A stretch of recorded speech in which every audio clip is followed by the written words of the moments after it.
In this video, Isa will present some guidelines for prompting to help you get the results that you want. In particular, she'll go over 2 key principles for how to write prompts to prompt engineer effectively. And a little bit later, when she's going over the Jupyter Notebook examples, I'd also encourage you to feel free to pause the video every now and then to run the code yourself so you can see what its output is like and even change the exact prompts and play with a few different variations to gain experience with what the inputs and outputs of prompting are like. So I'm going to outline some principles and tactics that will be helpful while working with language models like ChatGPT. I'll first go over these at a high level, and then we'll kind of apply the specific tactics with examples. And we'll use these same tactics throughout the entire course. So for the principles, the first principle is to write clear and specific instructions. And the second principle is to give the model time to think. Before we get started, we need to do a little bit of setup. Throughout the course, we'll use the OpenAI Python library to access the OpenAI API. And if you haven't installed this Python library already, you could install it using pip, like this, pip install OpenAI. I actually already have this package installed, so I'm not going to do that. And then what you would do next is import OpenAI, and then you would set your OpenAI API key, which is a secret key. You can get one of these API keys from the OpenAI website. And then you would just set your API key like this.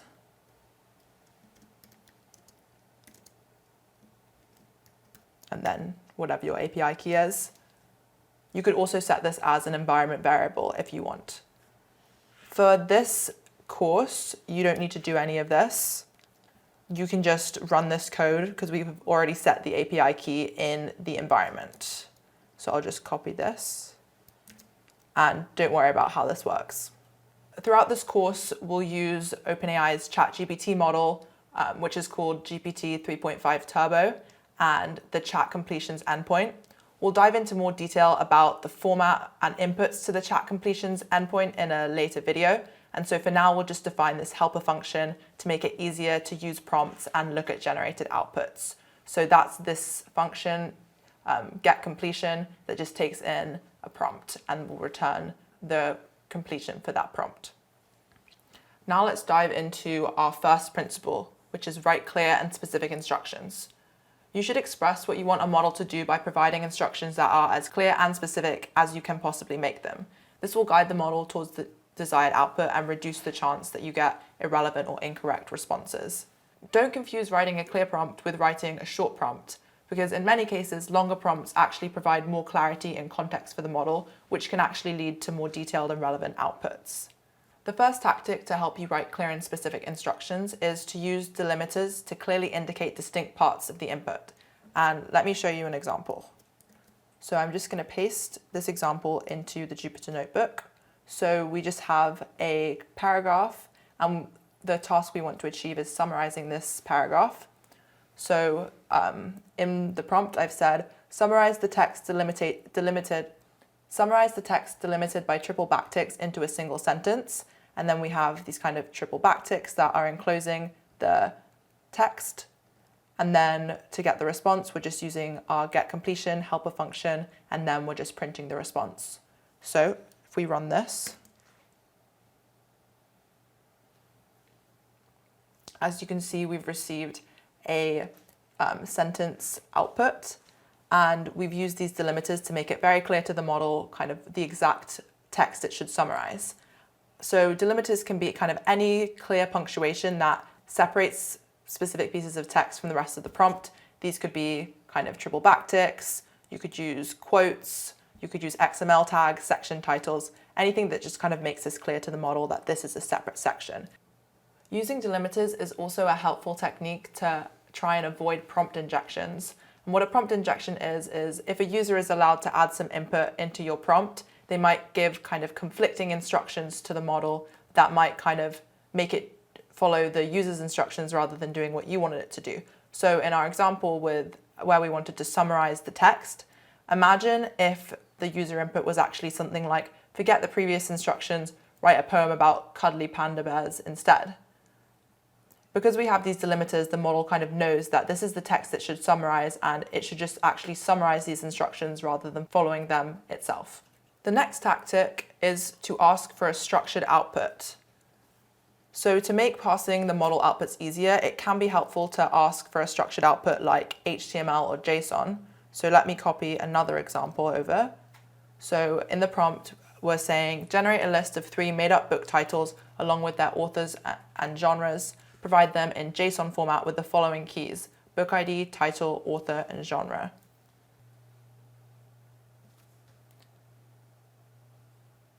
As you can see, we have 3 fictitious book titles formatted in this nice JSON structured output. And the thing that's nice about this is you could actually just kind of in Python read this into a dictionary or into a list.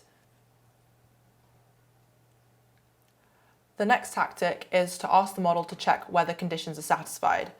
So if the task makes assumptions that aren't necessarily satisfied, then we can tell the model to check these assumptions first, and then if they're not satisfied, indicate this and kind of stop short of a full task completion attempt. You might also consider potential edge cases and how the model should handle them to avoid unexpected errors or results. So now I will copy over a paragraph, and this is just a paragraph describing the steps to make a cup of tea. And then I will copy over our prompt. And so the prompt is, you'll be provided with text delimited by triple quotes. If it contains a sequence of instructions, rewrite those instructions in the following format, and then just the steps written out. If the text does not contain a sequence of instructions, then simply write no steps provided. So if we run this cell, you can see that the model was able to extract the instructions from the text. So now I'm going to try this same prompt with a different paragraph. So this paragraph is just kind of describing a sunny day. It doesn't have any instructions in it. So if we take the same prompt we used earlier and instead run it on this text, so the model will try and extract the instructions. If it doesn't find any, we're going to ask it to just say no steps provided. So let's run this. And the model determined that there were no instructions in the second paragraph. So our final tactic for this principle is what we call few-shot prompting. And this is just providing examples of successful executions of the task you want performed before asking the model to do the actual task you want it to do. So let me show you an example. So in this prompt, we're telling the model that its task is to answer in a consistent style. And so we have this example of a kind of conversation between a child and a grandparent. And so the kind of child says, "Teach me about patience." The grandparent responds with these kind of metaphors. And so since we've kind of told the model to answer in a consistent tone, now we've said, "Teach me about resilience." And since the model kind of has this few-shot example, it will respond in a similar tone to this next instruction. And so resilience is like a tree that bends with the wind but never breaks, and so on. So those are our 4 tactics for our first principle, which is to give the model clear and specific instructions. Our second principle is to give the model time to think. If a model is making reasoning errors by rushing to an incorrect conclusion, you should try reframing the query to request a chain or series of relevant reasoning before the model provides its final answer. Another way to think about this is that if you give a model a task that's too complex for it to do in a short amount of time or in a small number of words, it may make up a guess which is likely to be incorrect. And this would happen for a person too.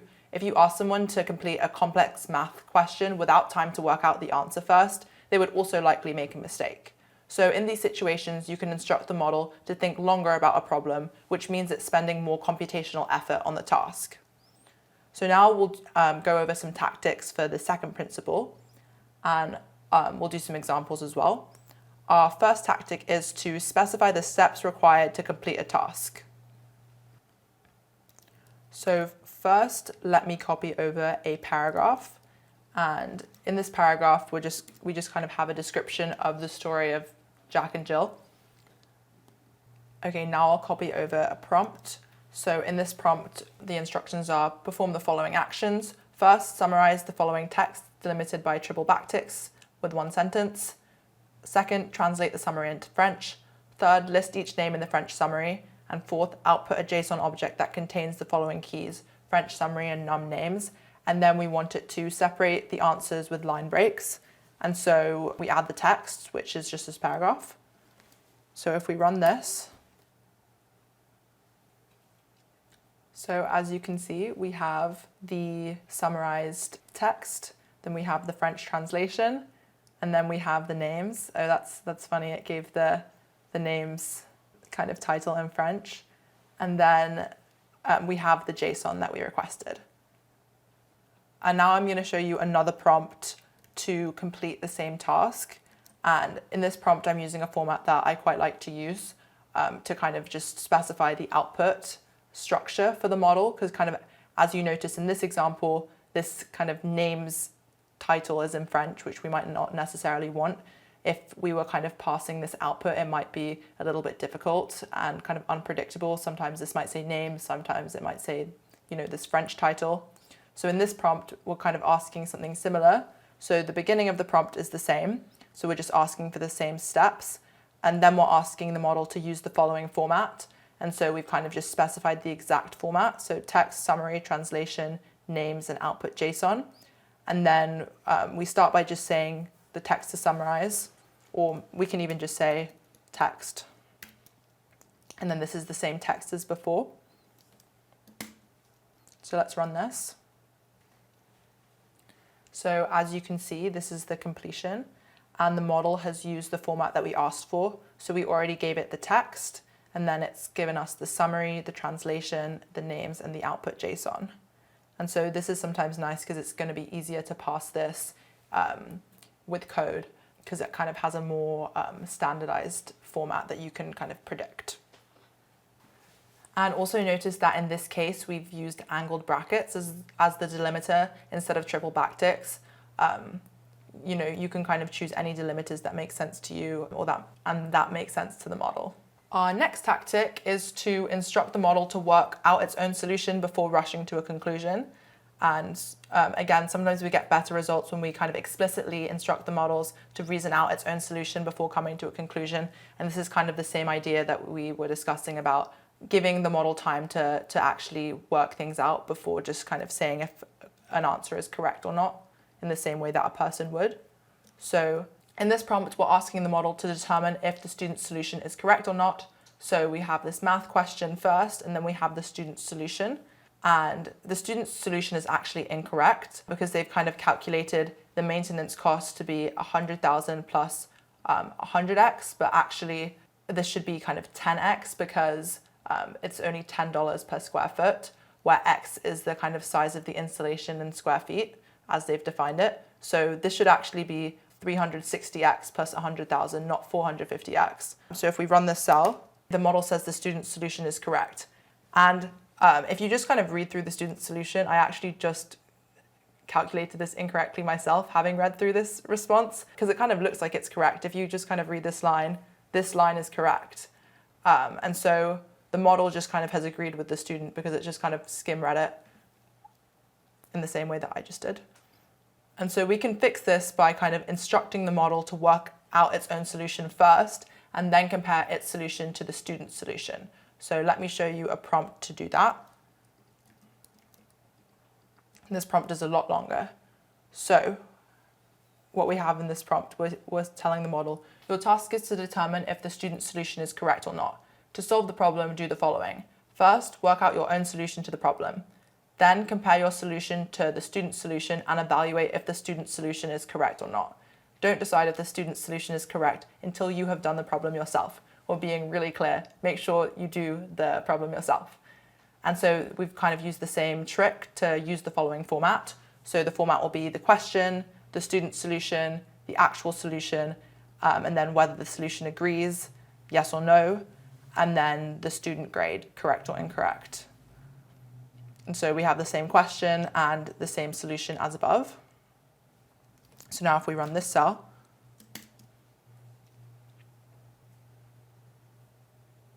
so as you can see, the model actually went through and kind of did its own calculation first, and then it, got the correct answer, which was 360x plus 100,000, not 450x plus 100,000. And then when asked kind of to compare this to the student's solution, it realizes they don't agree, and so the student was actually incorrect. This is an example of how kind of asking the model to do a calculation itself and kind of breaking down the task into steps to give the model more time to think can help you get more accurate responses. So next we'll talk about some of the model limitations, because I think it's really important to keep these in mind while you're kind of developing applications with large language models. So even though the language model has been exposed to a vast amount of knowledge during its training process, it has not perfectly memorized the information it's seen, and so it doesn't know the boundary of its knowledge very well. This means that it might try to answer questions about obscure topics and can make things up that sound plausible but are not actually true. And we call these fabricated ideas hallucinations. And so I'm going to show you an example of a case where the model will hallucinate something. This is an example of where the model kind of confabulates a description of a made-up product name from a real toothbrush company. So the prompt is, tell me about Aeroglide Ultra Slim Smart Toothbrush by Boy. So if we run this, the model is going to give us a kind of pretty realistic sounding description of a fictitious product. And the reason that this can be kind of dangerous is that this actually sounds pretty realistic. So make sure to kind of use some of the techniques that we've gone through in this notebook to try and kind of avoid this when you're building your own applications. And this is, a known weakness of the models and something that we're kind of actively working on combating. And one additional tactic to reduce hallucinations, in the case that you want the model to kind of generate answers based on a text, is to ask the model to first find any relevant quotes from the text, and then ask it to use those quotes to kind of answer questions, and kind of having a way to trace the answer back to the source document is often pretty helpful to kind of reduce these hallucinations. And that's it. You are done with the guidelines for prompting, and you're going to move on to the next video, which is going to be about the iterative prompt development process.